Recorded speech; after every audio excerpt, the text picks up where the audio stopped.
누군가 비비 신기하네. 알면 알수록 더 놀라워.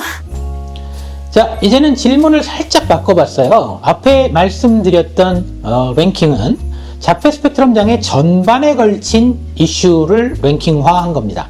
거기서 조금 더 포커스를 맞춰서 과학적으로 혹은 의학적으로 어떠한 것들이 주요 이슈가 되는지 AI에게 다시 물어봤습니다. 과학적 난제가 어떤 것들이 있는지 1등부터 10등까지 꼽아봐라 하고 우선 챗 GPT한테 물어봤더니 1위, 환자 하위형이 어떻게 되느냐, 이 당사자의 하위형을 우리가 어떻게 구분할 수 있느냐, 아까도 비슷한 말들이 많이 나왔었죠. 2위, 조기진단 바이오마커가 뭐냐. 3위, 유전과 후생 유전학적 인자와 환경 인자들이 무엇이 있고 이것들이 상호작용을 어떻게 하느냐, 이렇게 답을 해줬습니다. 구글은 좀 다릅니다. 왜 우리가 자폐 스펙트럼 장애의 원인 규명에 실패했느냐, 스펙트럼의 다양성의 과학적인 근거는 뭐냐, 객관적 진단 지표가 부재한 이유는 뭐냐, 이런 답을 주요하게 해줬고요. 네이버는 또 조금 다릅니다. 원인이 뭐냐, 이건 뭐 환경인자, 유전인자랑 비슷한 얘기가 되겠죠. 조기진단 기준이 뭐냐, 그 다음에 치료법 개발은 어떻게 할 수 있느냐, 이런 것들을 주요 과학적 질문으로 해 주었습니다.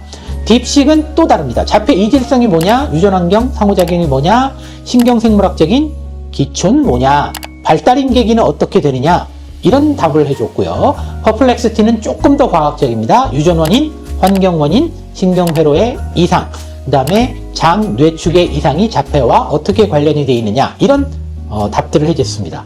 이 5가지의 AI가 공통적으로 얘기하는 키워드들이 있습니다. 유전인자가 도대체 몇 개가 있느냐. 지금 현재 자폐의 확실한 유전인자는 한 200여 개 정도가 되고 있다고 알려져 있고요. 뭐 넓게 보면은 한 1000개가 넘어가는 유전인자들이 자폐와 관련이 있을 것으로 의심을 받고 있습니다. 그 다음에 이제 조기진단 바이오마커 말씀을 드렸었고요. 환경과 어떻게 상호작용을 하느냐가 주요 과학적 난제의 키워드가 되겠습니다. 신경기전이 어떻게 되는지, 시냅스는 어떻게 되고, 신경세포는 어떻게 되고, 교세포는 어떻게 되고, 뇌세포의 이동은 어떻게 되고, 정말로 다양한 신경기전 관련된 이슈들이 있습니다. 그런 것들이 공통 키워드고요. 동반 증상의 기전이, 과학적인 근거가 뭐냐. 예를 들면 ADHD가 한 30% 정도의 자폐 아이들에게 같이 나타납니다. 그러면 자폐와 ADHD가 같은 과학적 원인에 의해서 발생하는 것일까요? 아니면 다른 원인에 의해서 우연히 원인이 겹쳐져서 나타나는 것일까요? 그런 동반 증상의 과학적 근거에 대한 연구를 해야겠다. 이런 것들이 주요 이슈로 제시가 되고 있습니다. 자, 그래서 저희 이 5가지의 AI가 대답을 해준 랭킹을 다 한꺼번에 모았습니다. 모아서 구분을 해봤더니 뭐 비슷한 것들도 많고요. 특정 AI에서는 답이 없는, 나타나지 않는 그런 이슈들도 각각의 AI가 꼽아줬어요. 그래서 모양을 보시면 뭐 특별하게 나오는 질문이 있고 안 나오는 질문이 있고 이런 것들을 아실 수 있고요. 그래서 각각의 이슈, 꼽아준 이슈에 대해서 점수를 부여해서 저희가 1등부터 23등까지 랭킹을 매겼습니다. 자, 그래서 과학적인 난제는 총 23개, 원래 10개씩 꼽으라고 그랬는데 서로 각자 자기만 꼽은 이슈가 있기 때문에 23개의 이슈가 됐습니다. 그래서 23개의 이슈가 어떤 것이 있는지 살펴보도록 하겠습니다. 자, 23위입니다. 조기 개입 효과. 우리가 어렸을 때부터 치료를 해주고 중재를 해주면 좋다, 일반적으로 이렇게 얘기를 많이 합니다. 그럼 그 효과가 얼마나 되는지 과학적으로 증명이 되어 있나요? 거의 증명이 되어 있는 중재법들이 많지 않습니다. 우리가 잘 알고 계시는 뭐 행동인지치료법들, ABA, Applied Behavioral Analysis 같은 기법들이 있죠. 그런 기법들은 뭐 효과가 엄청나게 큰 거는 아니지만 임상시험을 수천 명의 당사자들을 대상으로 임상시험한 것들을 모아서 분석을 해보면 분명히 효과가 있다고 되어 있습니다. 그런데 그런 것들을 제외한 다른 뭐 특수한 그런 중재법들, 치료법들이 과연 얼마나 효과가 있을까? 과학적으로. 그런 것들은 엄격히 증명을 할 필요가 있겠죠. 자, 그것이 23위고요. 22위입니다. 미토콘드리아나 세로토닌이나 이런 것들이 이 자폐 발병 원인에 굉장히 중요한 역할을 하고 있어서 연구를 좀 더 해야 되겠다, 이런 얘기들을 많이 하고 있는 거죠. 미토콘드리아는 에너지 소스입니다. 잘 아시다시피 세포에서 에너지를 만드는 기관인데요. 이 에너지를 만드는 기관의 기능 이상이 자폐의 발병 원인 중에 하나가 아니냐, 그래서 많은 연구가 필요하다, 이런 얘기가 되겠고요. 세로토닌이라는 신경 전달 물질이 있습니다. 지금 최근에 연구에 의하면 세로토닌성 신경 전달, 특수한 단백질들, 수용체에 결합을 해서 세로토닌이 사회성을 조절하는데 굉장히 중요한 역할을 하고 있다, 이런 얘기들이 많이 나오고 있습니다. 그래서 세로토닌을 어떻게 우리가 활용을 해가지고 자폐의 사회성을 조절할 수 있을지, 이런 것들이 중요 과학적인 이슈가 되고 있습니다. 자, 22위 자폐 연구, 성인 자폐 연구를 우리가 과연 어떻게 해야 될 것이냐. 우리가 아이들을 대상으로 한 연구들은 임상 연구도 꽤 많이 진행이 되어 왔고요. 동물 연구, 쥐라든가 원숭이라든가 마모셋이라든가 이런 걸 이용한 그런 연구들이 비교적 많이 이루어져 있습니다. 그런데 우리 성인 당사자에서 어떤 뇌기전이 있는지, 어떤 동반 증상이 있는지, 어떤 치료법이 조금 더 나을지, 사회성을 어떻게 조절을 해줄 것인지 연구가 거의 되어 있지 않죠. 그래서 최근의 연구는 성인 자폐 당사자 혹은 동물 모델을 이용한 그 자폐의 원인과 치료법 연구가 꼭 필요하다라는 이슈가 제기되고 있습니다. 자, 20위입니다. 행동 반응 지표, 이런 것들을 어떻게 우리가 표준화할 것이냐라는 거죠. 사회성 혹은 상동행동, 이것들을 어떻게 평가를 할 것이냐는 겁니다. 사회성이 좋다, 나쁘다, 이렇게 얘기를 했는데요. 얼마나 나쁘냐는 거죠. 얼마나 좋냐는 겁니다. 그런 것들을 내가 보는 것과 다른 병원에 가서 보는 것과 과학자가 보는 것과 모두 다 똑같아야 되잖아요. 집에서 보시는 것과 병원마다의 차이가 있으면 안 될 겁니다. 병원마다 차이가 있으면 여러 연구의 결과를 모을 수가 없잖아요. 그래서 행동 반응 지표, 사회성의 지표를 표준화해서 어느 병원에서, 어느 연구기관에서 측정을 하더라도 똑같은 점수가 나오도록 하는 것들이 굉장히 중요한 이슈가 됩니다. 동물 시험도 마찬가지고요. 그래서 이런 것들이 과학적인 이슈 중에서 굉장히 중요한 이슈가 되고 있습니다. 자, 다음으로 넘어가 볼까요? 19위입니다. 교세포 시냅스 상호작용입니다. 브레인에서, 우리 뇌에서 신경세포만 중요한 게 아니죠. 교세포라고 해가지고요, 신경세포를 도와주는 기능을 하는 세포들이 많이 있습니다. 별세포도 있고요, 마이크로글리아라고 해갖고 굉장히 조그마지만 면역 기능을 하는 세포도 있고요, 신경의 전도를 도와주는 올리고덴드로사이트라는 세포들도 있습니다. 다양한 교세포가 있는데요, 이것들이 신경세포, 보다 더 이제 특별히 말씀을 드리면 시냅스하고 어떻게 상호작용을 해서 뇌신경 기능을 조절하는지, 사회성을 조절하는지, 이런 것들에 대한 연구가 더 많이 필요하다, 이렇게 알려지고 있습니다. 18입니다. 평생 변화 가능성입니다. 자, 어려서부터 성인이 될 때까지 우리가 같이 가지고 가잖아요. 그러면 평생 동안에 증상은 어떻게 바뀌느냐, 증상의 세기는 어떻게 변할 것이며 증상의 종류는 어떻게 변화할 가능성이 있느냐, 어떤 특징을 보이는 사람들 혹은 동물 모델에서는 나이가 지나가면서 어떻게 증상이 변화해 갈 것인지 예측할 수 있고 그 기전을 알 수가 있다면, 우리가 매년 이렇게 나이가 먹어가는 우리 아이들을 보다 더 좋은 방식으로 도와줄 수 있는 그런 방법들이 확보가 될 겁니다. 그래서 평생 변화 가능성에 대한 연구가 꼭 필요하다, 이런 것들이 AI가 꼽아준 18위 과학적 이슈가 되겠습니다. 자, 다음 이슈입니다. 17위 신경 다양성을 어떻게 볼 것이냐. 신경 다양성이 왜 생기고 그런 것들이 나타나는 이유가 뭔지 뇌과학적으로 판단을 해야 된다는 것이죠. 그렇게 해서 그 다양성의 원인을 알게 되면 당연히 사회성을 우리가 볼 수 있는 다양한 원인 규명이 가능해질 겁니다. 신경 다양성 인식은요, 사실은 진화생물학적으로도 많은 분들이 관심을 가지고 있습니다. 왜 우리 사회, 인간에게 자폐증이 200만 년 전부터 지금까지 남아있냐는 거죠.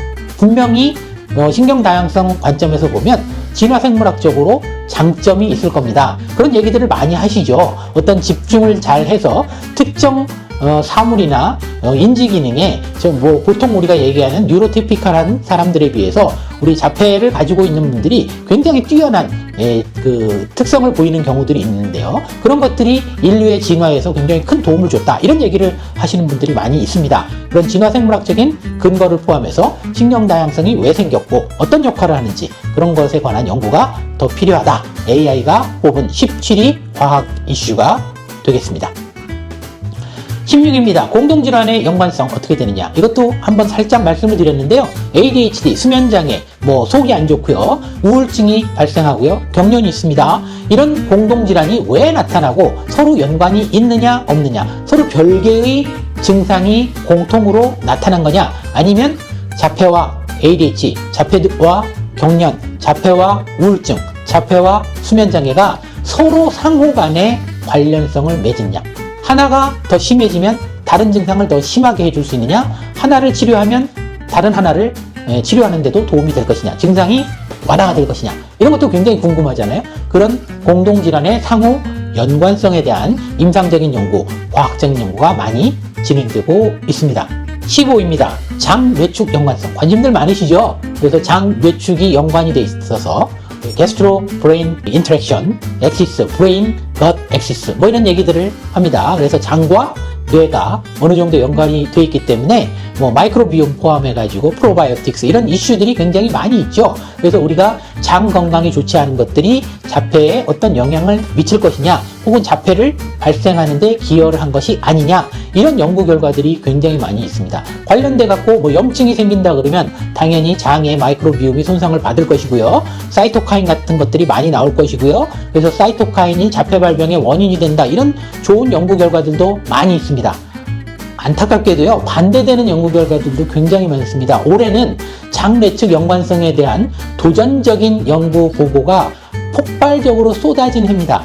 큰 연구들에 의하면 여러 연구들을 메타아날리시스라고 하죠. 한꺼번에 모아가지고 분석한 연구 결과들에 의하면요, 안타깝게도 장뇌축 연관성, 엄마가 임신 중에 염증이 생겨가지고 자폐증이 발생한다, 이런 것들은 조금의 연관성은 있을지 모르겠지만 자폐를 발생시키는 중요한 그런 연구 원인이다, 발생 원인이다, 이렇게 보기는 좀 어렵다라는 연구 결과들도 굉장히 많이 나오고 있어요. 그래서 너무 한쪽으로만 보면 안 될 것 같고요. 양방향 쪽으로 앞으로 추가 연구가 좀 필요한 부분인 것 같습니다.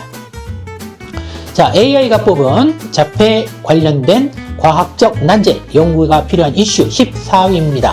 트랜슬레이션이 가능한 모델이 필요하다. 영어로 써놔서 좀 그런데요. 이게 이제 중재 연구가 가능한 모델이 필요하다. 다른 말씀으로 드리면, 더 쉽게 말씀드리면, 사람과 비슷한 증상과 혹은 원인 규명과 약물 개발에 예측이 가능한 동물 모델이 필요하다는 말씀입니다. 쥐는 사람하고 다르잖아요. 쥐가 사회적인 동물입니다. 쥐도 사회적인 동물이라서 다른 쥐하고 놀기를 좋아해요. 자폐 모델을 만들어 놓으면요, 다른 쥐하고 안 놉니다. 서로 이렇게 커뮤니케이션 잘 안 하고요. 그렇게 되기는 합니다. 그렇지만 쥐의 사회적인 소통하고 사람의 사회적인 소통하고는 많이 다르죠. 그건 삼척동자도 알 수 있을 것 같은데요. 그래서 우리가 어떻게 쥐 모델을 활용해서 사람의 자폐증을 연구할 수 있을까? 이런 것들에 대한 우려도 많고요. 이거를 끊임없이 개선하려는 연구들이 많이 있습니다. 그래서 쥐만 쓰지 말고 자폐 당사자의 오가노이드, 줄기세포를 활용해서 우리가 뇌 모델을 만들고 그걸 가지고 연구를 해보자. 소위 말하는 오가노이드 연구인데요. 그런 여러 가지 연구 모델들, 혹은 원숭이나 아니면 마모셋이나 이렇게 사람과 조금 더 가까운 모델들을 이용해가지고 자폐증을 연구해보자는 그런 시도가 많이 되고 있습니다. 앞으로도 점점 좋아져야 되겠죠. 그래서 과학적으로 좋은 모델을 쓰자. 이것이 AI가 뽑아준 과학적 이슈 14위가 되겠습니다. 13위입니다. 개인 맞춤형 치료.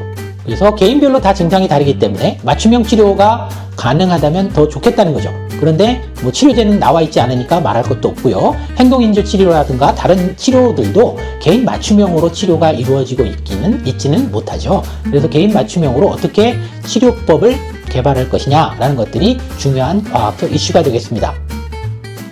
12위입니다. 하위형을 분류하면 좋겠다. 자폐를 1형, 2형, 3형 세세하게 분류할 수 있는 가능성이 있다면 뭐 세세하게 분리할수록 더 좋겠죠. 그러면 치료법 개발과 원인 규명이 조금 더 쉬워질 겁니다. 많은 분들이 이것들을 하고 있는데요. 아직까지는 잘 이루어지고 있지는 못하죠. 그렇지만 증상의 종류라든가 세기라든가 이런 것들에 따라서 자폐를 좀 분류하려는 시도는 끊임없이 뭐 많이 이루어지고 있습니다. 뭐 요새 많이 쓰고 있는 이슈가 되고 있는 뭐 profound autism 뭐 이런 게 있죠. 그래서 증상의 세기별로 구분을 해보자 하는 것도 사실은 어떻게 보면 우리가 자폐의 하위형을 어떻게 분류할 거냐의 과학적인 질문과 관련이 있는 이슈가 되겠습니다. 자, 10일입니다. 알고 계신 분들도 많이 있으실 것 같아요. 흥분 억제 불균형이 어떻게 자폐 발생에 관여하느냐. 우리 뇌는 흥분성 신경과 억제성 신경이 크게 이렇게 상호작용을 하면서 균형을 맞추는 그런 시스템입니다. 근데 자폐증에서는 이런 흥분과 억제의 균형이 깨져 있다. 그것 때문에 사회성이 손상을 받는다라는 견해가 많이 있습니다. 자폐를 설명하는 다양한 그런 가설들이 많이 있는데요. 흥분 억제 불균형이 굉장히 중요한 가설 중에 하나입니다. 뭐 20년 이상 연구를 해왔는데요. 여전히 연구가 많이 되고 있는 그런 주제가 되겠고요. 그래서 AI가 꼽아준 과학 이슈 11위는 흥분 억제 불균형을 조금 더 연구해서 AI의 원인을 파악해보자 하는 것이 되겠습니다. 자, AI가 꼽아준 과학적 난제 10위입니다. 감각, 운동 이상. 감각에 대해서 아까 잠깐 말씀을 드렸던 것 같고요. 운동 이상도 있죠. 그래서 아이들이 걸어가는 모습이라든가 운동 기능이 어딘지 모르게 뉴로티피컬한 아이들이랑 좀 다르다는 의견이 많습니다. 의사 선생님들도 이런 얘기들을 많이 하고 계시고요. 그래서 감각적으로 과민한 거 혹은 둔감한 거, 운동 조절, 특히 이게 세밀한 조절이 안 되는 경우가 많이 있잖아요. 그래서 우리 아이들이 운동 이상을 보이는 원인이 뭔지를 과학적으로 규명해야 된다. 이것이 5개의 AI가 꼽아준 공통 과학적 난제 이슈 12위가 되겠습니다. 자, 이제 9위로 넘어갑니다. 9위는 치료법 개발. 당연한 말씀이죠. 치료법 개발이 얼마나 중요하겠습니까? 치료법과 치료제를 개발하는 것들이 자폐 스펙트럼 장애와 관련된 주요 과학적 이슈 9위가 되겠습니다. 8위는 사회적 상호작용의 기전입니다. 뇌과학적 기전이 무엇인지, 뇌의 어느 부위와 어느 부위가 서로 상호작용하면서 사회성이 나타나는 것인지, 어떤 신경세포가 어떻게 신호 전달을 함으로써 사회적인 상호작용이 이루어지는지, 이런 것들이 뇌과학적인 여러 가지 연구 방법을 통해서 연구가 되고 있습니다.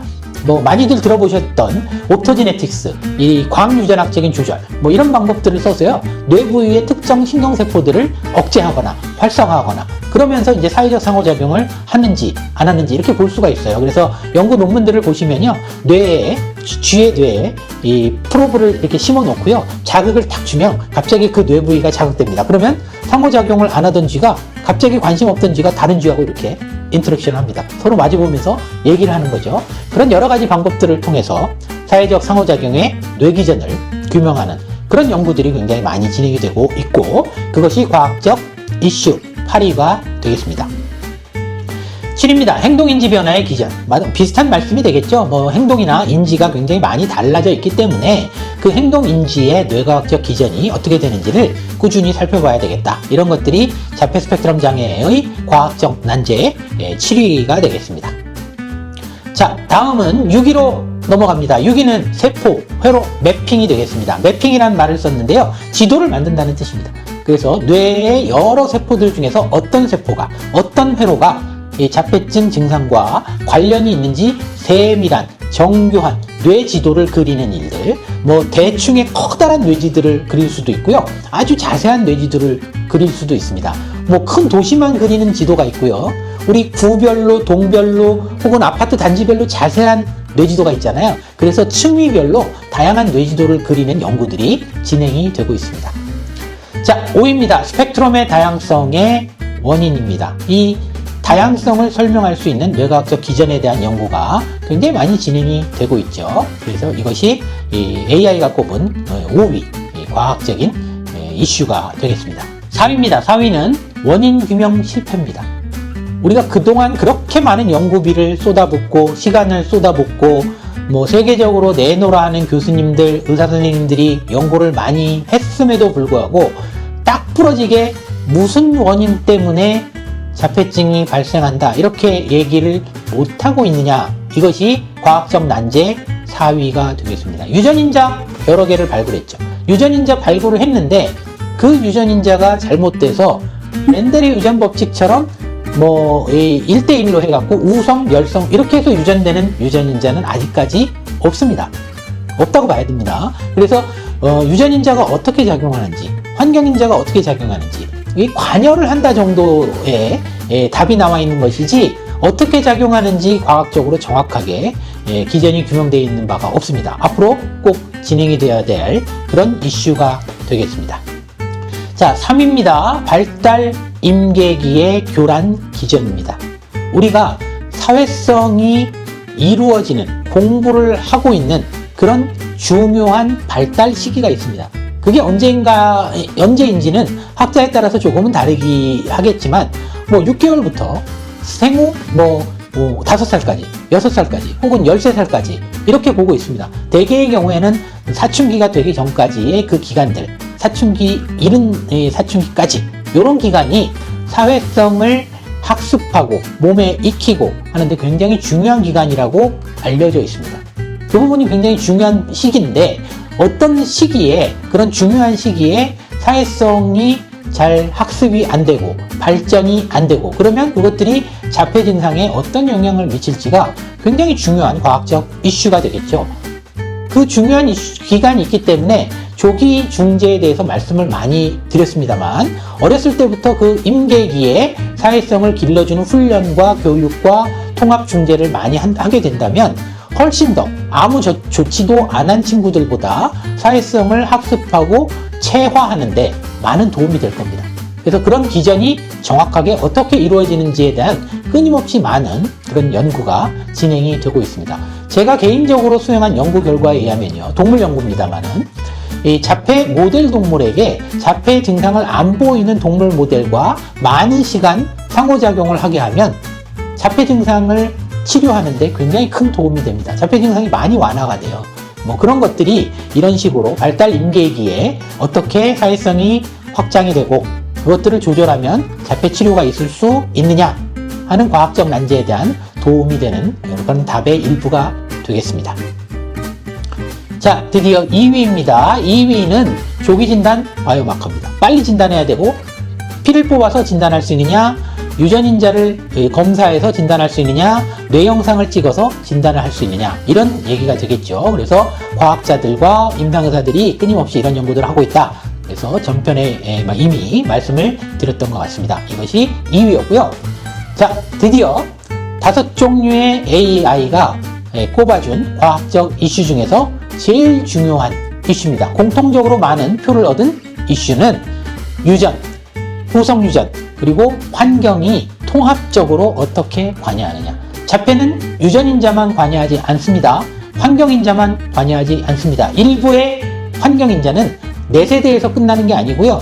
환경인자가 자폐를 일으키게 하면 후세대, 아들 세대, 딸 세대, 손자 세대, 손녀 세대, 증손자 세대, 증손녀 세대까지 이어질 수 있다는 증거들이 있습니다. 이것을 우리가 후성 유전학적 인헤리턴스, 유전이라고 얘기를 하죠. 그래서 유전자의 문제, 환경의 문제, 후성 유전학 문제가 다 관여합니다. 이것들이 서로 상호작용하면서 인자가 많으면 많을수록 자폐의 발생할 확률이 높아지게 되겠죠. 그것들이 구체적으로 과학적으로는 어떻게 상호작용을 해서 자폐의 발생 확률, 자폐의 증상의 심각도, 치료 가능성 이런 것들에 영향을 미치게 되는지에 대한 연구가 활발히 진행되고 있고 앞으로도 진행이 돼야 된다. 그래야 우리가 자폐의 진정한 원인을 규명할 수 있고 그럼으로써 치료제를 개발할 수 있다. 이것이 챗GPT, 구글 제미니 네이버 AI, 딥식, 퍼플렉시티가 공통적으로 제일 중요한 이슈다 라고 제안해준 자폐의 과학적 난제가 되겠습니다. 자, 이렇게 해서 자폐 스펙트럼 장애의 일반적인 이슈 혹은 과학적 난제에 대해서 5개의 AI가 어떤 답을 했는지 한꺼번에 살펴봤습니다. 첫 시간이니까 굉장히 좀 따라오시기 좀 힘드셨을 수도 있을 것 같은데요. 그럼에도 불구하고 우리가 AI를 통합적으로 분석을 해보니까 AI별로 좀 차이가 있다는 것을 알게 됐어요. 그래서 기초과학이나 메커니즘의 깊이는 딥식, 퍼플렉시티, 그리고 챗GPT가 조금 더 강한 것 같습니다. 뭐 모두에도 말씀드렸지만 퍼플렉시티는 사실은 과학자들이 많이 보는 그런 AI거든요. 그래서 과학적인 깊이, 세세함에는 퍼플렉시티나 딥식이 좀 좋은 것 같습니다. 그에 반해서 구글이나 네이버는 뭐 일반적인 통합 그런 웹사이트잖아요. 그래서 구글, 네이버는 그런 과학적 깊이보다는 오히려 정책면이라든가 교육이라든가 가족의 권익이라든가 당사자의 권익 포함해서요. 이런 사회적인 부분에 대해서는 챗GPT나 딥식보다 훨씬 더 좋은 것 같습니다. 진단 바이오마커 정밀의학은 챗GPT 쪽이 강조를 많이 하고 있고요. 생애 주기별, 종단, 하위형 이런 것들은 딥식과 챗GPT가 아무래도 뭐 AI 중에서는 좀 앞서가는 AI라고 볼 수 있었을 건데요. 이것들이 좀 강력한 그런 장점을 좀 보이는 것 같습니다. 말씀드린 대로 신경과학적 깊이는 챗GPT, 딥식, 퍼플렉시티가 좀 센 것 같고요. 임상 및 사회과학적 맥락이나 최근의 이슈를 다루는 것은 챗GPT나 딥식이 좀 강력한 것 같습니다. 이게 뭐 상용화된 지 오래된 AI라서 그런지는 모르겠는데요. 챗GPT나 딥식이 최근 이슈를 잘 다루고 있다는 것들이 저희가 알게 되었고요. 사회적 맥락은 그에 반해서 구글과 네이버가 잘 하고 있다라는 것들을 알 수 있었습니다. 우리나라 AI입니다. 네이버 많은 응원이 필요하긴 하겠습니다만은 사실 저희가 분석을 통해서 보면 네이버 AI가 조금 더 앞으로 가야 될 길이, 험난한 길이 아직 남아있지 않나 이런 생각들을 하고 있습니다. 앞으로도 누강강TV는 이 다양한 과학적 이슈, 특히 뇌과학을 중심으로 해서 재미있는 이슈들을 발굴해서 AI들이 별로 어떤 분석을 하고 어떤 답을 해주는지를 분석해서 알기 쉽게 여러분들에게 전달해 드리도록 하겠습니다. 첫 시간에 자폐 스펙트럼 장애와 관련된 이슈를 다루다 보니까 뭐 따라오기 좀 힘드셨거나 너무 주마간단식으로 간 측면이 없지 않아 있었을 겁니다. 그렇지만 이제 다음 이슈부터는 조금 더 쉽고 재미있는 여러 컨텐츠들이 준비되어 있으니까요. 많은 관심 가져주시고요. 누강강TV는 여러분들의 항상 관심을 먹고 사는 그런 채널입니다. 오늘 말씀드린 내용 중에서 특별히 더 관심이 있는 그런 부분에 대해서는 댓글을 충분히 남겨주시면요. 저희가 자세하게 설명드리는 컨텐츠를 새로 제작해서 여러분들에게 올려드릴 수 있도록 그렇게 준비하도록 하겠습니다. 자, AI 랭킹쇼 어떠셨는지 모르겠네요. 재밌게 잘 보셨기를 바라고요. 누강강TV AI 랭킹쇼는 다음에 더 재밌고 유익한 그런 주제로 돌아오겠습니다. 감사합니다.